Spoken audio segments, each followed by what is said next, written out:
श्री कृष्ण कहते हैं, भागते भागते थक गए होन। गौर करो, तुम जिस मंजिल को पाने के लिए अपनी नींदें, अपना चैन और अपना आज कुर्बान कर रहे हो, क्या तुम्हें वाकई यकीन है कि वहां पहुंचकर तुम्हें वह सुकून मिलेगा जिसकी तलाश में तुम दर-बदर भटक रहे हो? तुम धन जोड़ते हो ताकि भविष्य सुरक्षित हो जाए, तुम रिश्ते बनाते हो ताकि अकेलापन न सताए, तुम नाम कमाते हो ताकि दुनिया तुम्हें याद रखे। लेकिन जरा ठहर कर अपनी छाती पर हाथ रखकर खुद से पूछो, क्या तुम वाकई खुश हो, या यह सब केवल एक अंधी दौड़ है उस खालीपन को भरने की जो तुम्हारे भीतर एक गहरे कुएं की तरह हर दिन बहता जा रहा है? तुम मौत से डरते हो क्योंकि तुमने अभी तक जीवन को छुआ ही नहीं है। तुमने केवल जीने का नाटक किया है। तुम उस मुसाफिर की तरह हो जो अपनी गाड़ी के रंगरूप को सजाने में इतना मशगूल हो गया कि उसे यह तक याद नहीं रहा कि उसे जाना कहाँ था। तुम्हारी सबसे बड़ी समस्या यह नहीं है कि तुम्हारे पास साधन कम है।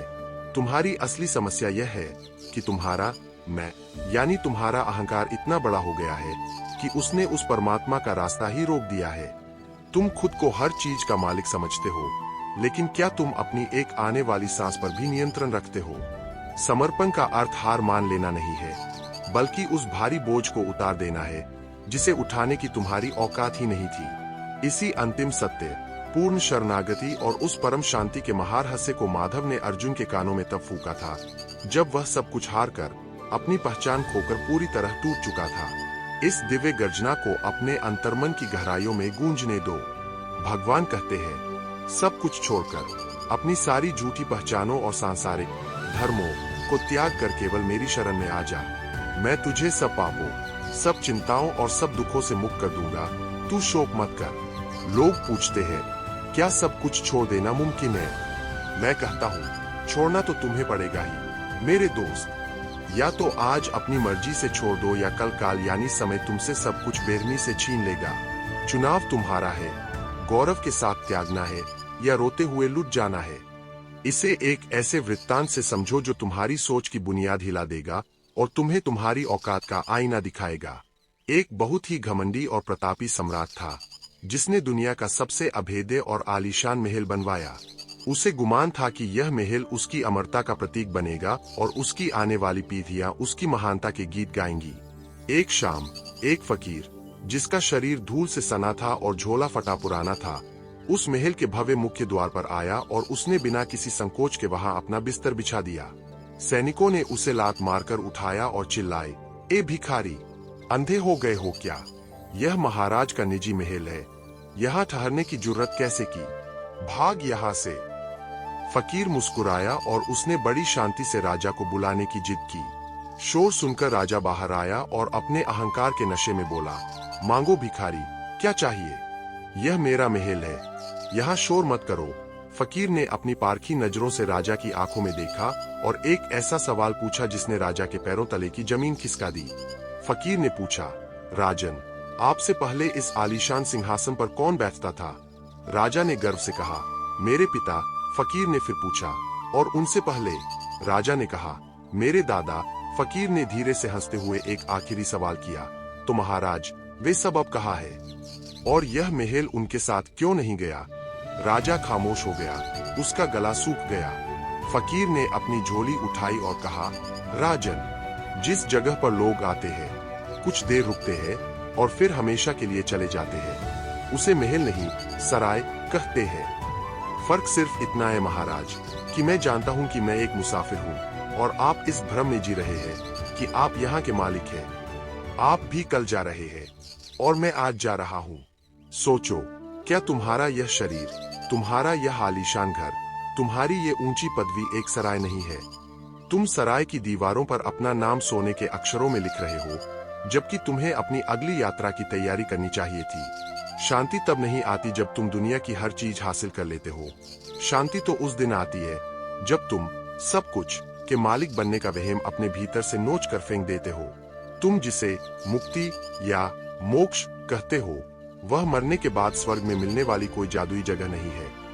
वह तो जीते जी इस कड़वे सत्य को जान लेना है कि तुम न यह शरीर हो, न ये विचार हो और न ही यह दर्द हो। तुम वह अनंत नीला आकाश हो जिसमें ये सब सुख दुख के बादल केवल आ रहे हैं और जा रहे हैं। गौर करो, तुम हर समय हर चीज को कंट्रोल करना चाहते हो, तुम चाहते हो कि लोग तुम्हारी मर्जी से चले, वक्त तुम्हारे हिसाब से बदले, और जब ऐसा नहीं होता तो तुम खुद को चोट पहुंचाते हो, तुम अशांत हो जाते हो।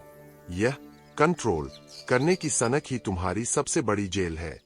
शरणागति का असली अर्थ है अपने जीवन के रथ की लगाम उस परम सारथी को सौंप देना जो इस पूरे ब्रह्मांड की हर धड़कन को चला रहा है।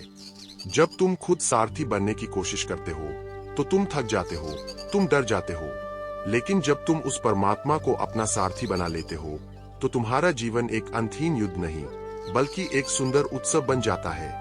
क्या तुमने कभी देखा है कि जब एक छोटा बच्चा अपने पिता की उंगली पकड़कर मेले में घूमता है तो उसे खोने का डर नहीं होता? वह डरा हुआ नहीं होता क्योंकि उसे पता है कि उसका हाथ किसने थाम रखा है। तुमने किसका हाथ थाम रखा है? अपने अहंकार का, अपनी दौलत का। याद रखना, ये सब हाथ छोड़ देंगे। तुम्हें क्या लगता है तुम अपने पापों से, अपने अतीत की कड़वाहट से भाग पाओगे? तुम उस कमरे में छिप जाओगे जहां कोई नहीं देख रहा? नहीं, समाधान भागने में नहीं बल्कि उस ईश्वर के सामने निहत्थे होकर झुक जाने में है। जब तुम पूरी तरह से शून्य हो जाते हो तभी तुम्हारे भीतर उस पूर्ण का प्रवेश होता है। जिस दिन तुम अपने दिल की गहराई से यह कह पाओगे, हे माधव, अब जो होगा तुम्हारी मर्जी से होगा, मैं तो बस एक निमित्त हूँ, उसी पल तुम इस दुनिया के सबसे शक्तिशाली इंसान बन जाओगे। क्योंकि तब तुम्हारी शक्ति तुम्हारी छोटी सी मानवाकार शक्ति नहीं बल्कि उस विराट ईश्वर की असीम शक्ति बन जाएगी। क्या तुम्हें वह हिम्मत है कि तुम अपनी छोटी सी इच्छा को उसकी महान इच्छा में विलीन कर सको?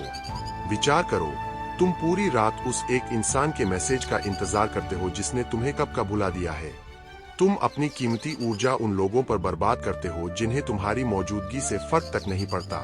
तुम इसे मोह कहते हो, मैं इसे अज्ञान कहता हूँ। तुम सत्य की खोज क्या करोगे? तुम तो अभी अपनी ही परछाई के पीछे भाग रहे हो।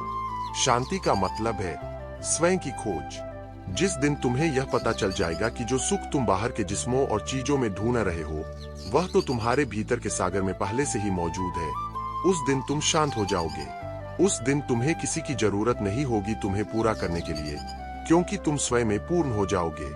तुम्हारी अशांति का कारण यह नहीं है कि तुम गरीब हो या तुम बीमार हो। तुम्हारी अशांति का कारण यह है कि तुम अभी में नहीं हो। तुम्हारा आधा मन उस अतीत में सड़ रहा है जो मर चुका है और बाकी आधा उस भविष्य के लिए कांप रहा है जो अभी पैदा ही नहीं हुआ। श्री कृष्ण कहते हैं, वर्तमान ही मेरा स्वरूप है। जो इस क्षण को पूरी जागरूकता के साथ जी लेता है वही मुझे पा लेता है। क्या तुम तैयार हो अपनी चिंताओं की इस गठरी को नीचे रखने के लिए? क्या तुम तैयार हो यह मानने के लिए कि तुम कुछ भी नहीं हो और फिर भी तुम सब कुछ हो? अगर श्री कृष्ण की ये बातें आपके मन को छू गई हो तो इस वीडियो को लाइक जरूर करें और अपने दोस्तों के साथ शेयर करें। ऐसे ही और गहरे ज्ञान और प्रेरणादायक वीडियोज के लिए हमारे चैनल श्री कृष्ण $529 को अभी सब्सक्राइब करें और बेल आइकन दबाना न भूलें। राधे राधे। श्री कृष्ण कहते हैं, अब जरा अपनी उस बेचारगी और मजलूमियत के नकाब को उतार कर फेंक दो जिसे तुम बड़े गर्व से ओढ़ कर घूम रहे हो। तुम अक्सर रोते हो कि तुम्हारे साथ अन्याय हुआ, तुम्हें अपनों ने धोखा दिया, तुम्हारी किस्मत ही खराब थी। लेकिन क्या तुमने कभी गौर किया है कि तुम अपनी इन तकलीफों से कितना प्यार करते हो? हाँ, गौर से सुनो, तुम्हें अपने दुखों से मोहब्बत हो गई है क्योंकि इन्हीं दुखों ने तुम्हें एक पहचान दी है। जब तुम अपनी बर्बादी की दास्तां सुनाते हो तो तुम्हें लोगों की सहानुभूति मिलती है और तुम्हारा अहंकार उस सहानुभूति को बड़े चाव से पीता है। यह भी अहंकार का ही एक सूक्ष्म और जहरीला रूप है। जिसे तुम अपनी शराफत कहते हो वह अक्सर तुम्हारी बुजदिली होती है और जिसे तुम प्रेम कहते हो वह तुम्हारी असुरक्षा का परिणाम होता है। तुम सत्य को जानना चाहते हो, लेकिन क्या तुम अपनी उस विक्टिम इमेज की चिता को आग लगाने के लिए तैयार हो? याद रखना, जब तक तुम खुद को एक बेचारा मानते रहोगे तब तक तुम उस परम शक्ति का अनुभव नहीं कर पाओगे जो तुम्हारे भीतर एक सोए हुए शेर की तरह दबी हुई है। तुम उस फटे हुए पुराने कपड़े की तरह हो जो नए रेशमी लिबास के आने के डर से अपने चिथड़ों को ही मजबूती से पकड़े बैठा है। इसी बदलाव और आत्मा की शाश्वत यात्रा के बारे में माधव ने कुरुक्षेत्र की उस कांपती हुई धरती पर अर्जुन को झकझोरते हुए कहा था। जरा इस सत्य की गहराई में उतरकर अपनी रूह को टटोलो। भगवान कहते हैं कि जैसे मनुष्य पुराने वस्त्रों को त्याग कर नए वस्त्र धारण करता है, ठीक वैसे ही यह आत्मा पुराने और जीर्ण शरीर को छोड़कर नए शरीर में प्रवेश कर जाती है। तो फिर यह रोना कैसा, यह मातम किसके लिए? तुम जिसे मौत कहते हो वह ईश्वर का सबसे खूबसूरत उपहार है। मृत्यु अंत नहीं है, वह तो केवल एक कॉमा पूर्ण विराम नहीं। मृत्यु वह महान विश्राम है जो तुम्हें तब मिलता है जब तुम जीवन की इस भागदौड़ में पूरी तरह थक चुके होते हो। क्या तुमने कभी ढलते हुए सूरज को देखा है? वह कितना शांत, कितना भव्य और कितना निडर होता है। उसे पता है कि उसका डूबना ही अगले दिन के उदय की गारंटी है। तुम्हारा डर केवल इसलिए है क्योंकि तुम खुद को यह नश्वर शरीर मान बैठे हो। तुम उस लहर की तरह हो जो समुद्र से अलग होने के भ्रम में जी रही है और तट से टकराकर खत्म होने के डर से कांप रही है। लेकिन जिस पल वह लहर यह जान लेती है कि वह लहर नहीं बल्कि स्वयं समुद्र है, उसका सारा डर एक ठहाके में बदल जाता है। सोचो, तुम हर दिन अपनी उम्र बढ़ते देख परेशान होते हो। तुम सफेद बालों को छिपाते हो, तुम चेहरे की झुर्रियों से डरते हो। क्यों? क्योंकि तुम समय को पकड़ना चाहते हो। तुम उस मुसाफिर की तरह हो जो चलती हुई ट्रेन की खिड़की से बाहर हाथ निकालकर पहाड़ों को रोकने की कोशिश कर रहा है। रुकिए और विचार कीजिए, क्या कुछ भी रुका है आज तक? यह संसार परिवर्तन का ही दूसरा नाम है। यहां जो आया है उसे जाना ही होगा, लेकिन जो तुम हो वह न कभी आया था और न कभी जाएगा। वह तो बस है। मृत्यु केवल एक लिबास बदलने की प्रक्रिया है। जैसे तुम रात को सोने से पहले अपने दिन भर के भारी जूते और तंग कपड़े उतारकर एक सुकून की नींद में चले जाते हो, मृत्यु भी जीवन के इस भारी बोझ को उतारने का एक तरीका है। इसे एक ऐसे दृष्टांत से समझो जो तुम्हारे दिल के बंद दरवाजों पर दस्तक देगा। एक बहुत बड़े राज्य का राजा था जिसने अपने गले में एक ऐसी सोने की जंजीर पहन रखी थी जो उसे उसके पूर्वजों से मिली थी। वह उस जंजीर को अपनी जान से ज्यादा चाहता था। एक बार वह राजा अपनी नाव में बैठकर गहरे समुद्र की सैर कर रहा था। अचानक एक भयानक तूफान आया और नाव पलट गई। राजा तैरना जानता था, लेकिन वह सोने की जंजीर इतनी भारी थी कि वह उसे नीचे खींच रही थी। सैनिकों ने चिल्लाकर कहा, महाराज, जंजीर उतार दीजिए वरना आप डूब जाएंगे। राजा का हाथ उस जंजीर पर गया, लेकिन मोह इतना गहरा था कि उसने उसे नहीं छोड़ा। उसने सोचा, यह मेरे वंश की निशानी है, मैं इसे कैसे छोड़ दूं? परिणाम क्या हुआ?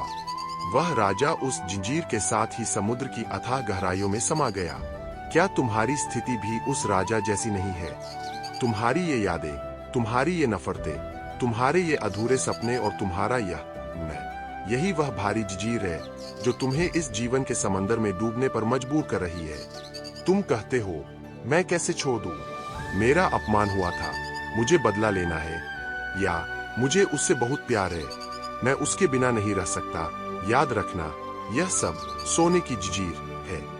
यह तुम्हें डुबो देगी। मृत्यु तुम्हें डराती है क्योंकि तुम्हें लगता है कि वह तुमसे सब कुछ छीन लेगी, लेकिन हकीकत यह है कि मृत्यु केवल उसी चीज को छीनती है जो तुम्हारी कभी थी ही नहीं। तुम्हारी आत्मा से कोई कुछ नहीं छीन सकता।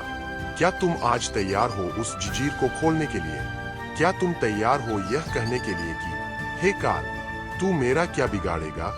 मैं तो वह हूं जिसे आग नहीं जला सकती। जरा गौर करो, तुम्हारी सबसे बड़ी बेचैनी क्या है? तुम कल के बारे में सोचते हो। तुम सोचते हो कि जब तुम नहीं रहोगे तो तुम्हारे बच्चों का क्या होगा, तुम्हारे कारोबार का क्या होगा, तुम्हारे उन दुश्मनों का क्या होगा जिन्हें तुम नीचा दिखाना चाहते थे। यह तुम्हारी मूर्खता है। यह ब्रह्मांड तुम्हारे बिना भी अरबों सालों से चल रहा था और तुम्हारे बाद भी चलता रहेगा। तुम खुद को इतना इम्पोर्टेंट समझना बंद करो। तुम इस विशाल नाटक के केवल एक छोटे से पात्र हो। असली डायरेक्टर वह परमात्मा है। जब तक तुम डायरेक्टर बनने की कोशिश करोगे, तुम तनाव में रहोगे। जिस दिन तुम एक एक्टर बन जाओगे और अपनी भूमिका पूरी शिद्दत से निभाकर स्टेज से नीचे उतरने के लिए तैयार रहोगे, उसी दिन तुम्हें उस परम शांति का अनुभव होगा। तुम्हारी यादें ही तुम्हारा नर्क है। तुम उन जख्मों को बार बार कुरेदते हो जो वक्त ने भर दिए थे। तुम अपनी पुरानी तस्वीरों को देखकर रोते हो कि वह समय कितना अच्छा था। तुम बीते हुए कल के कब्रिस्तान में रहने वाले एक मुर्दा बन गए हो। श्री कृष्ण कहते हैं, मरे हुए को मरा हुआ ही रहने दो, जीवन केवल अभी है। क्या तुम इस समय, इस पल में पूरी तरह मौजूद हो? क्या तुम मेरी इन बातों को केवल सुन रहे हो या उन्हें अपनी रूह में महसूस कर रहे हो? शांति कहीं बाहर के आश्रमों में नहीं मिलेगी। शांति तो उस दिन मिलेगी जिस दिन तुम अपने अतीत की लाश को कंधे से उतारकर जमीन पर रख दोगे। तुम मृत्यु का सौंदर्य तब तक नहीं देख पाओगे जब तक तुम जीवन के प्रति आसक्त, अटैच्ड रहोगे। पतझड़ के पत्तों को देखो, वे कितनी गरिमा के साथ पेड़ों से गिरते हैं। उन्हें पता है कि उनके गिरने में ही नए कोपलों का आना छिपा है। तुम्हारी मृत्यु भी एक सृजन है। तुम मरोगे, तभी तुम नया रूप ले पाओगे। तुम मिटोगे, तभी तुम असीम हो पाओगे। डर को विदा करो। मृत्यु तो एक पुरानी सहेली है जो तुम्हें तुम्हारे असली घर ले जाने के लिए आई है। तुम इस परदेश संसार में इतने खो गए कि तुम अपने घर का रास्ता ही भूल गए। यह संसार एक मेला है। शाम होते ही सबको अपने घर लौटना है। तो फिर इस मेले के खिलौनों के लिए रोना कैसा?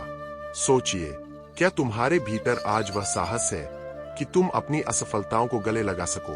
तुम अपनी हार से इतना क्यों डरते हो? सफलता और विफलता, ये दोनों केवल मन के खेल है। जो आज शिखर पर है, वह कल खाई में होगा, और जो आज धूल में है, वह कल आसमान छुएगा। यह पहिया ऐसे ही घूमता रहेगा। तुम इस पहिए को रोकने की कोशिश मत करो। तुम बस इसके धुरी सेंटर पर बैठ जाओ। धुरी कभी नहीं घूमती, वह केंद्र ही तुम्हारा परमात्मा है। जब तुम केंद्र में होते हो तो बाहर का चक्रवात तुम्हें नहीं डराता। तुम जिसे अपना कैरियर कहते हो, अपनी प्रॉपर्टी कहते हो, वह सब केवल इस खेल के नियम है। खेल खत्म होते ही सब कुछ वापस बॉक्स में रख दिया जाएगा। तो फिर खेल को इतनी संजीदगी से क्यों लेना? खेलो, पूरी जान लगाकर खेलो, लेकिन यह याद रखो कि यह केवल एक खेल है। जिस दिन तुम्हारे भीतर यह खिलाड़ी भाव, स्पोर्ट्समैनशिप आ जाएगा, उस दिन तुम्हारी हर चिंता एक हंसी में बदल जाएगी। तुम तब भी काम करोगे, तुम तब भी प्रेम करोगे, लेकिन अब उसमें कोई बोझ नहीं होगा, कोई बंधन नहीं होगा। शांति का असली अर्थ है मौन का संगीत। तुम बाहर के शोर से भाग सकते हो, लेकिन अपने भीतर के उस शोर का क्या जो तुम्हें एक पल भी बैठने नहीं देता? वह शोर तुम्हारे अहंकार का है। वह हर समय कुछ न कुछ मांग रहा है। ज्यादा पैसा, ज्यादा नाम, ज्यादा बदला। उसे चुप कराने का केवल एक ही तरीका है, शरणागति। कह दो उस ईश्वर से, प्रभु मैं हार गया, मैं थक गया है, अब तुम संभालो। जैसे ही तुम यह कहोगे, तुम देखोगे कि अचानक सब कुछ हल्का हो गया है, जैसे पहाड़ का बोझ तुम्हारे सिर से उतर गया हो।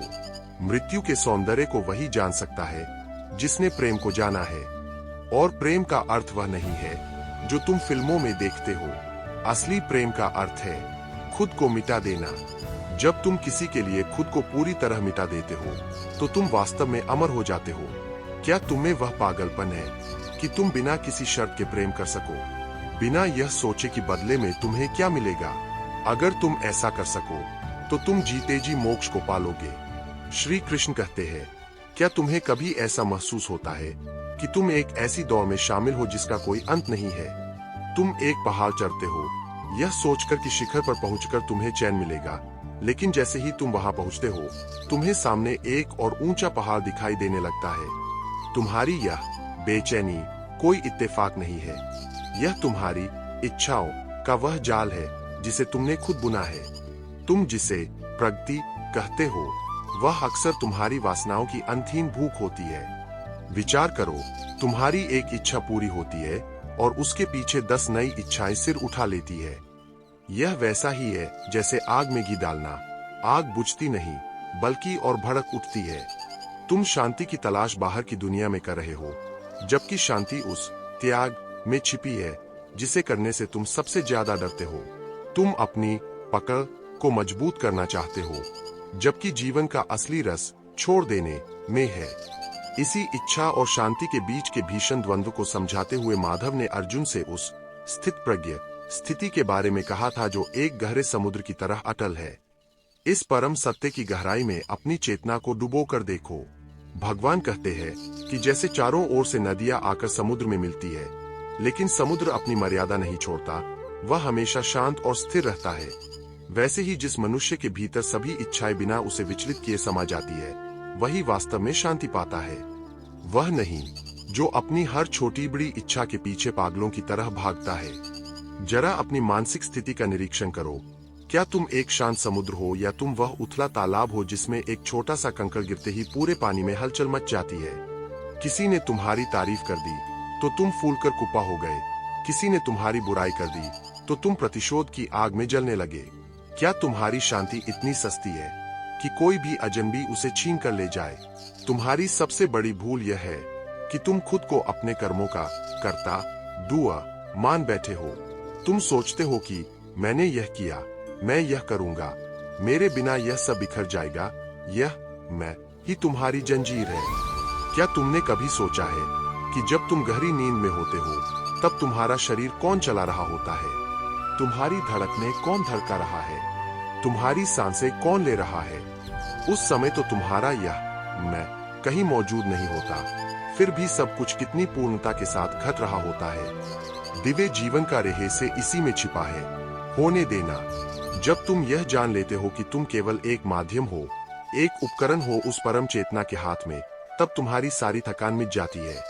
तब तुम कर्म तो करते हो और पहले से भी ज्यादा कुशलता के साथ करते हो, लेकिन अब उस कर्म का बोझ तुम्हारे कंधों पर नहीं होता।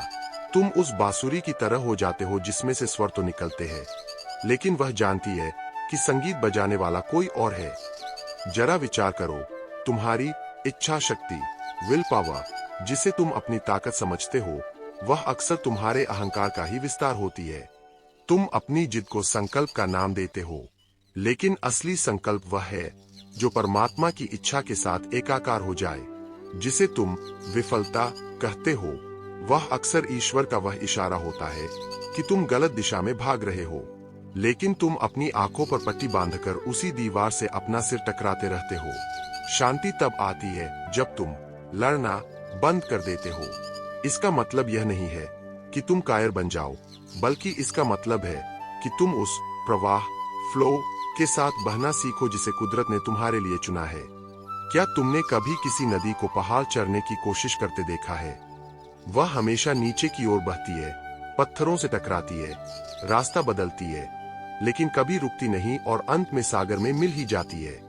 तुम्हारा जीवन भी एक नदी है, इसे जबरदस्ती ऊपर चढ़ाने की कोशिश मत करो। तुम्हारी तीन सबसे बड़ी दुश्मन तुम्हारी अपनी ही इंद्रियों के द्वार पर बैठी है, काम, वासना, क्रोध और लोभ। ये तीन वह नर्क के द्वार है जो तुम्हारी बुद्धि को पूरी तरह अंधा कर देते हैं। जब वासना हावी होती है तो तुम्हें दूसरे व्यक्ति में केवल अपना उपभोग दिखाई देता है, उसकी आत्मा नहीं। जब क्रोध आता है तो तुम यह भूल जाते हो कि जिससे तुम लड़ रहे हो वह भी उसी ईश्वर का हिस्सा है जिसका तुम हो। और जब लोभ आता है तो तुम इस पूरी पृथ्वी को भी पाकर दरिद्र ही बने रहते हो। इन तीन से बचने का केवल एक ही तरीका है, सजगता। जब भी तुम्हारे भीतर इन तीन में से कोई भी आवेग उठे तो उसे दबाओ मत, बस उसे एक दर्शक की तरह देखो। जैसे ही तुम उसे देख लेते हो, उसकी शक्ति खत्म हो जाती है। अंधेरे को मिटाने के लिए तुम्हें तलवार चलाने की जरूरत नहीं है, बस एक छोटा सा दिया जलाने की जरूरत है। सजगता ही वह दिया है। तुम अक्सर पूछते हो, माधव, हम भगवान से कैसे जुड़े?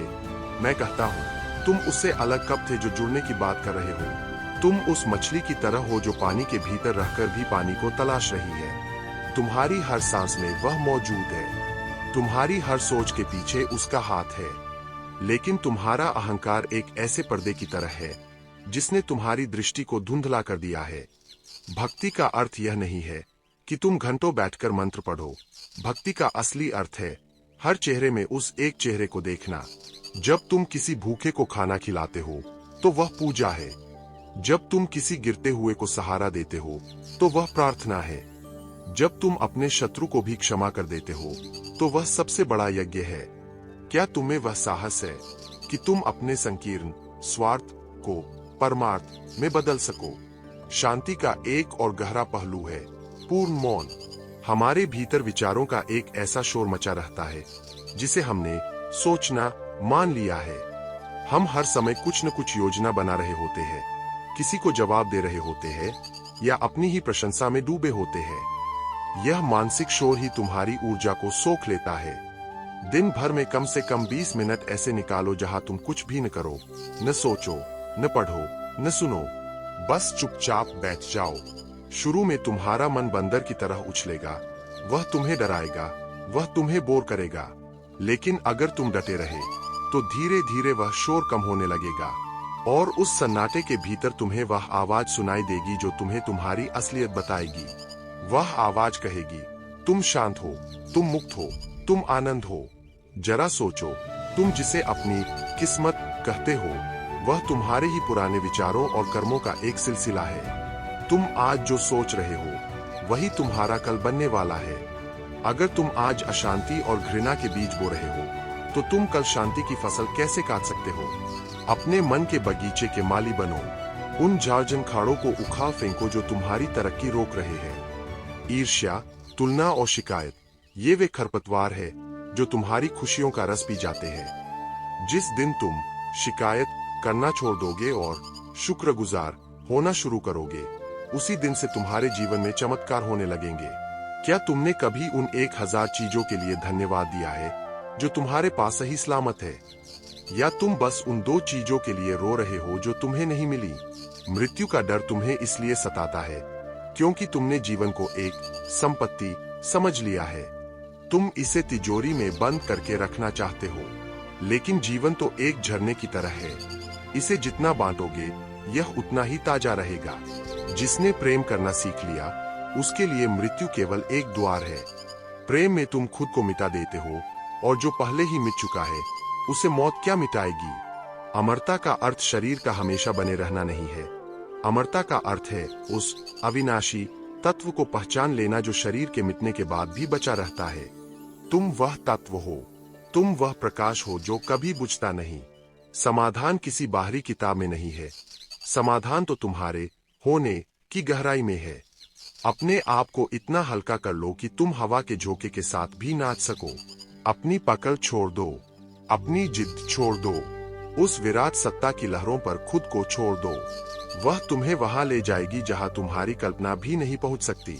विश्वास करो, तुम सुरक्षित हो। तुम उस अनंत करुणा के घेरे में हो जिसे कोई भी शक्ति भेद नहीं सकती। बस अपनी आंखें खोलो और उस सत्य को देखो जो तुम्हारे सामने खड़ा है। इस यात्रा के इस तीसरे अध्याय का सार यही है, इच्छाओं को अपना स्वामी मत बनने दो, उन्हें अपना सेवक बनाओ। कर्म करो, लेकिन फल की आसक्ति की जंजीर को काट दो। तुम इस दुनिया के लिए नहीं बने हो, यह दुनिया तुम्हारे अनुभव के लिए बनी है। अपनी दिव्यता को पहचानो और उस परम शांति में स्थित हो जाओ जो तुम्हारा जन्मसिद्ध अधिकार है। जब तुम भीतर से बदलोगे तो बाहर की दुनिया अपने आप बदल जाएगी। दोस्तों, अगर आपको ये वीडियो पसंद आ रही है तो इसे लाइक करें और हमारे चैनल श्री कृष्ण $529 का हिस्सा बनने के लिए सब्सक्राइब बटन जरूर दबाएं। आपका एक सब्सक्राइब हमें और भी अच्छा कंटेंट बनाने की हिम्मत देता है। श्री कृष्ण कहते हैं, अब उस आखिरी मोड़ पर आ गए हो जहां या तो तुम पूरी तरह मिट जाओगे या फिर हमेशा के लिए अमर हो जाओगे। भागते भागते 1000 रास्ते बदल चुके हो, 1000 चेहरे बदल चुके हो, लेकिन थकान है कि कम होने का नाम ही नहीं लेती। विचार करो, तुम जिस मंजिल को पाने के लिए अपनी रातों की नींद और दिन का चैन बेच रहे हो, क्या उस मंजिल पर पहुंचकर तुम्हें वह ठहराव मिलेगा जिसकी प्यास तुम्हारे भीतर जन्म जन्म से है? तुम दौलत के अंबार लगाते हो ताकि एक दिन आराम कर सको। तुम रिश्तों की दीवारें खड़ी करते हो ताकि एक दिन खुद को सुरक्षित महसूस कर सको। लेकिन क्या तुमने कभी गौर किया है कि तुम जितना ज्यादा इकट्ठा कर रहे हो, तुम उतने ही ज्यादा अकेले और डरे हुए होते जा रहे हो? तुम्हारी असली समस्या यह नहीं है कि तुम्हारे पास साधनों की कमी है। तुम्हारी समस्या यह है कि तुम्हारा मैं अहंकार इतना विशाल हो चुका है कि उसने उस परमात्मा के लिए 1 इंच जगह भी नहीं छोड़ी है। तुम खुद को हर छोटी बड़ी घटना का मालिक समझते हो, लेकिन सच तो यह है कि तुम अपनी अगली आने वाली सांस के मालिक भी नहीं हो। समर्पण का अर्थ बुजदिली या हार मान लेना नहीं है। समर्पण का अर्थ है उस भारी और बेमतलब के बोझ को उतार कर जमीन पर रख देना जिसे उठाने की न तो तुम्हारी जरूरत थी और न ही तुम्हारी सामर्थ्य। तुम उस मुसाफिर की तरह हो जो एक तेज रफ्तार ट्रेन में बैठा है, लेकिन अपना भारी सूटकेस उसने अपने ही सिर पर उठा रखा है। ट्रेन उसे भी धो रही है और उसके सामान को भी, लेकिन वह नादान मुसाफिर सोच रहा है कि अगर उसने सूटकेस नीचे रखा तो वह पीछे छूट जाएगा। इसी पागलपन, इसी अज्ञान और इसी झूठे कर्तव्य के बोझ से तुम्हें आजाद करने के लिए माधव ने अर्जुन के कानों में वह एक महामंत्र फूका था जिसे गीता का निचोड़ कहा जाता है। इस दिव्य शंखनाद को अपने रोम रोम में उतरने दो। भगवान कहते हैं, सब कुछ छोड़ दो, अपनी सारी 1000 पहचाने, अपने सारे बनाए हुए धर्म और अपने सारे सही गलत के तराजू को त्याग कर केवल और केवल मेरी शरण में आ जा। मैं तुझे उन तमाम पापों, उन तमाम यादों और उन तमाम डरों से मुक्त कर दूंगा जो तुझे सदियों से सता रहे हैं। तू बस शोक मत कर। लोग पूछते हैं, क्या सब कुछ छोड़ देना मुमकिन है? मैं कहता हूँ, छोड़ना तो तुम्हें पड़ेगा ही। या तो आज अपनी मर्जी से उस विराट सत्ता के सामने खुद को खाली कर दो, या फिर एक दिन काल समय तुमसे सब कुछ छीन कर तुम्हें नंगा कर देगा। चुनाव तुम्हारा है। गौरव के साथ खुद को समर्पित करना है या रोते बिलखते हुए लुट जाना है। जरा अपनी इस संसार नाम की सराय की हकीकत को पहचानो। तुम एक ऐसे महल को सजाने में अपनी पूरी जिंदगी लगा रहे हो जिसे तुम्हें कल सुबह हमेशा के लिए छोड़ देना है। यह वैसा ही है जैसे कोई मुसाफिर किसी धर्मशाला में रुके और वहां की दीवारों पर रंगरोगन करने लगे, वहां के फर्नीचर से मोह करने लगे। एक दिन उसे जाना ही होगा और तब वह वहां की एक ईंट भी साथ नहीं ले जा पाएगा। शांति तब नहीं आती जब तुम 100 चीजें और हासिल कर लेते हो। शांति तो उस दिन आती है जब तुम सब कुछ का मालिक बनने का वहम अपने भीतर से जड़ से उखाड़ कर फेंक देते हो। तुम जिसे मुक्ति कहते हो, वह मरने के बाद किसी काल्पनिक स्वर्ग में मिलने वाली चीज नहीं है। वह तो जीते जी इस कड़वे सत्य को पी लेना है कि तुम न तो यह 100 किलो का शरीर हो, नहीं तुम ये 10,000 विचार हो। तुम तो वह अनंत आकाश हो जिसमें ये सब बादल की तरह आ रहे हैं और जा रहे हैं। गौर करो, तुम्हारी सबसे बड़ी बेचैनी का कारण क्या है? वह है नियंत्रण, कंट्रोल की भूख। तुम चाहते हो कि तुम्हारी पत्नी तुम्हारी मर्जी से चले, तुम्हारा बॉस तुम्हारी तारीफ करे, तुम्हारा बच्चा तुम्हारे हिसाब से करियर चुने और वक्त हमेशा तुम्हारे पक्ष में रहे। और जब इनमें से एक भी चीज ऊपर नीचे होती है तो तुम्हारा पूरा वजूद कांपने लगता है। यह कंट्रोल करने की सनक ही तुम्हारी सबसे बड़ी जंजीर है। शरणागति का असली और व्यावहारिक अर्थ है अपने जीवन के रथ की लगाम उस परम सारथी को सौंप देना जो इस पूरे ब्रह्मांड की हर एक धड़कन और हर एक सितारे की गति को संभाल रहा है। जब तुम खुद सारथी बनने की कोशिश करते हो तो तुम 2 कदम बाद ही थक जाते हो, लेकिन जब तुम उस परमात्मा को अपना सारथी बना लेते हो तो तुम्हारा जीवन एक अंतहीन युद्ध नहीं बल्कि एक सुंदर उत्सव बन जाता है। क्या तुमने कभी उस 2 साल के छोटे बच्चे को देखा है जो अपने पिता की उंगली पकड़कर भीड़ भरे मेले में घूमता है?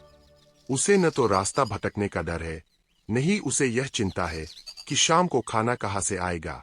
वह बेफिक्र होकर खिलौनों को देखता है क्योंकि उसे पता है कि उसका हाथ एक ऐसी ताकत ने थाम रखा है जो उसे कभी गिरने नहीं देगी। तुमने किसका हाथ थाम रखा है? अपने बैंक बैलेंस का, अपनी चालाकियों का, अपनी झूठी पदवी का।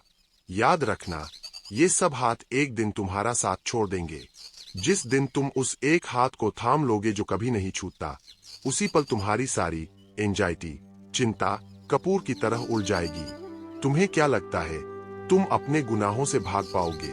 तुम उस अंधेरे कमरे में छिप जाओगे जहां कोई तुम्हें नहीं देख रहा। नहीं, समाधान भागने में नहीं बल्कि उस ईश्वर के सामने पूरी तरह निहत्थे होकर नंगे खड़े हो जाने में है।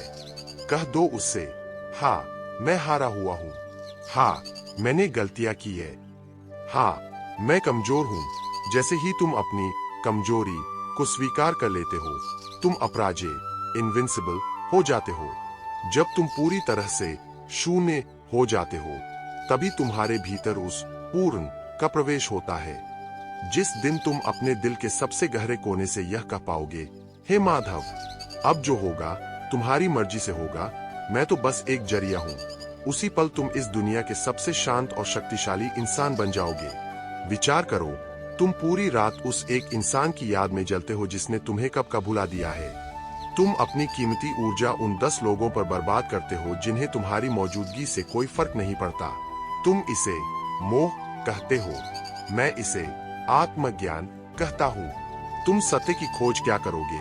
तुम तो अभी अपनी ही परछाई के पीछे पागलों की तरह भाग रहे हो। शांति का मतलब है स्वयं की खोज। जिस दिन तुम्हें यह पता चल जाएगा कि जो 1000 खुशियां तुम बाहर की चीजों में ढूंढ रहे हो, वह तो तुम्हारे भीतर के सागर में पहले से ही मौजूद है, उस दिन तुम शांत हो जाओगे। उस दिन तुम्हें किसी की जरूरत नहीं होगी तुम्हें पूरा करने के लिए, क्योंकि तुम स्वयं में पूर्ण हो जाओगे। तुम्हारी अशांति का कारण यह नहीं है कि तुम्हारी परिस्थितियां खराब है। तुम्हारी अशांति का कारण यह है कि तुम अभी प्रेजेंट में नहीं हो। तुम्हारा 50% मन उस अतीत में सड़ांध मार रहा है जो मर चुका है, और बाकी 50% उस भविष्य के लिए कांप रहा है जो अभी पैदा ही नहीं हुआ। श्री कृष्ण कहते हैं, अभी ही मेरा स्वरूप है। जो इस एक क्षण को पूरी जागरूकता और समर्पण के साथ जी लेता है, वही मुझे पा लेता है। क्या तुम तैयार हो अपनी चिंताओं की इस 50 किलो की गठरी को अभी इसी वक्त नीचे रखने के लिए? क्या तुम तैयार हो यह मानने के लिए कि तुम कुछ भी नहीं हो और फिर भी तुम उस विराट का अटूट हिस्सा हो? मृत्यु का डर तुम्हें क्यों सताता है? क्योंकि तुमने जिंदगी को एक प्रॉपर्टी, संपत्ति समझ लिया है।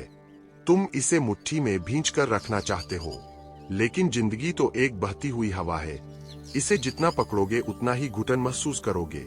जिसने हर पल मरना सीख लिया, उसे फिर मौत कभी डरा नहीं पाएगी। हर सांस के साथ अपने पुराने अहंकार को मरने दो और हर नई सांस के साथ एक नए समर्पित भाव को जन्म लेने दो। यही जीवन का सबसे बड़ा और गुप्त रहस्य है। जो रोज मरता है वह अमर हो जाता है। समाधान किसी भविष्य के चमत्कार में नहीं है। समाधान तो तुम्हारे इसी क्षण के पूर्ण स्वीकार, एक्सेप्टेंस में है। जो है, जैसा है, उसे उसी रूप में भगवान का प्रसाद मानकर स्वीकार कर लो। जिस दिन तुम्हारी शिकायत शुक्रगुजार होने में बदल जाएगी, उसी दिन स्वर्ग तुम्हारे द्वार पर दस्तक देगा। तुम केवल एक शरीर नहीं हो, तुम एक दिव्य संभावना हो, और उस संभावना को हकीकत में बदलने का समय अब आ गया है। घबराओ मत, क्योंकि जिस मार्ग पर मैं तुम्हें ले जा रहा हूँ, वहां तुम अकेले नहीं हो। मैं वही हूँ, तुम्हारी हर धड़कन के ठीक बीच में। बस तुम्हें अपनी आंखों से वह अज्ञान का काला पर्दा हटाना होगा। उठो, जाग जाओ, अपनी इस गहरी नींद से बाहर निकलो। संसार का यह रंगमंच तुम्हें बुलावे में डाल रहा है। अपनी भूमिका निभाओ, लेकिन यह कभी मत भूलो कि तुम कौन हो। तुम वह शांत धुरी हो जिसके चारों ओर यह पूरी अशांत दुनिया घूम रही है। अपने केंद्र पर लौट आओ, उस परम शांति में स्थित हो जाओ जहां कोई सवाल है, न कोई जवाब, केवल एक अनंत आनंद है। शांति, मुक्ति और पूर्ण शरण। श्री कृष्ण कहते हैं, अब तुम उस मुकाम पर खड़े हो जहां शब्द खत्म हो जाते हैं और अनुभव शुरू होता है। तुमने एक के बाद एक सारे रहस्य सुन लिए। तुमने मन को पकड़ने की कला सीखी, तुमने कर्म के विज्ञान को समझा, और तुमने मौत के खौफ को भी चुनौती दी। लेकिन क्या तुम जानते हो कि इन 1000 बातों का कोई मोल नहीं है अगर ये तुम्हारे आचरण में एक बूंद भी नहीं उतरी? तुम उस आदमी की तरह हो जिसने तैरने पर 100 किताबें पढ़ ली है, लेकिन जब उसे समंदर में धक्का दिया गया तो वह डूबने लगा। विचार करो, क्या तुम अभी भी वही डरे हुए, सहमे हुए और उलझे हुए इंसान हो जो इस यात्रा की शुरुआत में थे? या तुम्हारे भीतर उस कृष्ण का जन्म हो चुका है जो युद्ध के बीच में भी मुस्कुराना जानता है? यह 6 हिस्सा इस महासंवाद का अंतिम पड़ाव है, जहां हम सीखने को छोड़कर होने की बात करेंगे। यहाँ कोई दर्शन नहीं होगा, यहाँ सिर्फ एक आखिरी दहाड़ होगी जो तुम्हारी सोई हुई चेतना को हमेशा के लिए जगा देगी। इसी पूर्णता और अंतिम विजय के रहस्य को समझाते हुए संजय ने धृतराष्ट्र से गीता के आखिरी श्लोक में कहा था, इस श्लोक की गूंज को अपने खून में महसूस करो। जहाँ योग के स्वामी श्री कृष्ण है और जहाँ हाथ में धनुष लिए अर्जुन है, वही श्री विजय, विभूति और अचल नीति है। इसका अर्थ क्या है? इसका सीधा सा मतलब है कि सफलता और शांति किसी बाहर के आशीर्वाद से नहीं आती। जब तुम्हारे भीतर का कृष्ण, तुम्हारा विवेक और ज्ञान, और तुम्हारे भीतर का अर्जुन, तुम्हारा पुरुषार्थ और कर्म एक साथ मिल जाते हैं, तो पूरी कायनात को तुम्हारे सामने झुकना पड़ता है। तुम 100 बार हार चुके हो, 1000 लोगों ने तुम्हारा मजाक उड़ाया है और 10,000 बाधाएं तुम्हारे रास्ते में खड़ी है, लेकिन अगर तुम्हारे भीतर का यह तालमेल सही है तो जीत तुम्हारी नियति, डेस्टिनी है।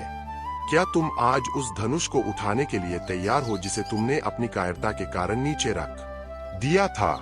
जरा अपने उस आखिरी नकाब को देखो जिसे तुम मजबूरी कहते हो। तुम कहते हो मेरे पास एक भी मौका नहीं है, मेरे हालात 2 गुना ज्यादा खराब है, दूसरों से। यह सब झूठ है।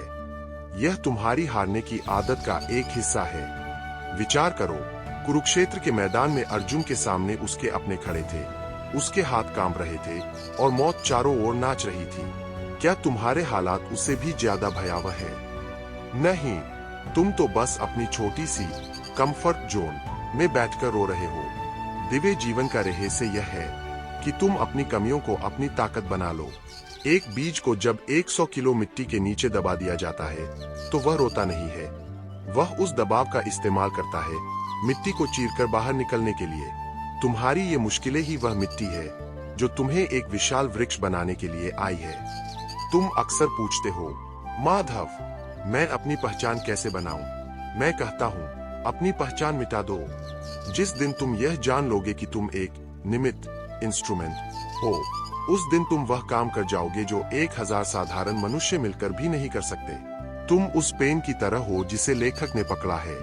पेन कभी नहीं सोचता कि वह क्या लिख रहा है, वह बस खुद को लेखक के हाथों में छोड़ देता है। क्या तुम्हें वह पागलपन है कि तुम खुद को उस विराट सत्ता के हाथों में छोड़ सको? जब तुम शून्य हो जाते हो तो तुम अनंत की शक्ति बन जाते हो।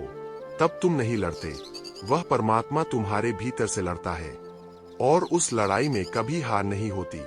विचार करो, तुम्हारी 1000 योजनाएं और तुम्हारे 10,000 सपने, क्या ये सचमुच तुम्हारे हैं या ये समाज के दिए हुए वे जहर है जो तुम्हें हर पल अशांत रखते हैं? तुम 24 घंटे किसी और जैसा बनने की कोशिश कर रहे हो। तुम एक ओरिजिनल बनकर पैदा हुए थे, लेकिन एक कॉपी बनकर मरना चाहते हो। यह तुम्हारी आत्मा की सबसे बड़ी हत्या है। सत्य का अर्थ है स्वयं का स्वीकार। जैसे हो, जहां हो, वहीं से अपनी यात्रा शुरू करो। तुम्हें 100% परफेक्ट होने की जरूरत नहीं है, तुम्हें बस 100% असली होने की जरूरत है। जिस दिन तुम खुद से प्यार करना शुरू करोगे, उसी दिन यह दुनिया तुम्हें प्यार करना शुरू करेगी। शांति का एक आखिरी सूत्र याद रखना, कृतज्ञता, ग्रैटिट्यूड। तुम उन 2 चीजों के लिए रोते हो जो तुम्हारे पास नहीं है, लेकिन उन 1000 नियामतों को भूल जाते हो जो तुम्हें बिना मांगे मिली है। क्या तुमने कभी अपनी आंखों के लिए शुक्रिया कहा है जिनसे तुम यह दुनिया देख पा रहे हो? क्या आपने उस एक दिल को धन्यवाद दिया है जो तुम्हारे बिना कहे एक दिन में 1 लाख बार धड़कता है? शिकायतें तुम्हारे भीतर का अंधेरा भगाती है, जबकि शुक्रगुजारी तुम्हारे भीतर का सूरज जगाती है। जिस इंसान के पास धन्यवाद कहने के लिए 10 कारण है, वह दुनिया का सबसे अमीर इंसान है। मृत्यु के द्वार पर खड़ा होकर जब तुम पीछे मुड़कर देखोगे, तो क्या तुम्हें अपनी बैंक बैलेंस याद आएगी? क्या तुम्हें वे 5000 लाइक्स याद आएंगे? नहीं, तुम्हें याद आएगा वह प्रेम जो तुमने बांटा, वह साहस जो तुमने दिखाया और वह शांति जो तुमने महसूस की। जीवन 100 साल का हो या 10 मिनट का, फर्क इस बात से पड़ता है कि तुमने उसे जिया कैसे। क्या तुम हर सांस में उस परमात्मा की उपस्थिति को महसूस कर पा रहे हो? अगर नहीं, तो तुम अभी भी सो रहे हो। जागो, यह वक्त सोने का नहीं है, यह वक्त उस महान नृत्य का हिस्सा बनने का है जो इस पूरी सृष्टि में घट रहा है। समाधान कहीं बाहर के 5 सितारा होटलों में या 1000 पन्नों की किताबों में नहीं है। समाधान तो तुम्हारे इसी क्षण के होश में है। अपने भीतर के उस बुद्ध को जगाओ जो सब कुछ देखता है लेकिन विचलित नहीं होता। अपने भीतर के उस शिव को जगाओ जो जहर पीकर भी शांत रहता है। तुम ही कृष्ण हो, तुम ही अर्जुन हो और तुम ही यह पूरा संसार हो। अपने अलावा कहीं और मत ढूंढो। जिस दिन तुम अपने केंद्र पर लौट आओगे, उसी दिन यह 20,000 शब्दों की यात्रा पूरी हो जाएगी। अब अपनी आंखें बंद करो और उस एक धुन को सुनो जो तुम्हारे भीतर बज रही है। वह धुन कह रही है, तुम पूर्ण हो, तुम अजेय हो, तुम शांत हो। अपनी जंजीरों को तोड़ दो, अपने डरों को आग लगा दो और एक नया जन्म लो। एक ऐसा जन्म जिसमें न कोई दुख है, न कोई वियोग, केवल एक अखंड आनंद है। जाओ और अपना युद्ध लड़ो, क्योंकि मैं तुम्हारे साथ हूं, इसी क्षण, इसी जगह और हमेशा के लिए। शांति, शक्ति और शाश्वत विजय। आपको आज की यह सीख कैसी लगी, हमें कमेंट में जरूर बताएं। वीडियो को लाइक और शेयर करें और याद रखें, ऐसे ही और वीडियोज के लिए आपको जुड़ना है श्री कृष्ण $529 के साथ। तो अभी सब्सक्राइब करें।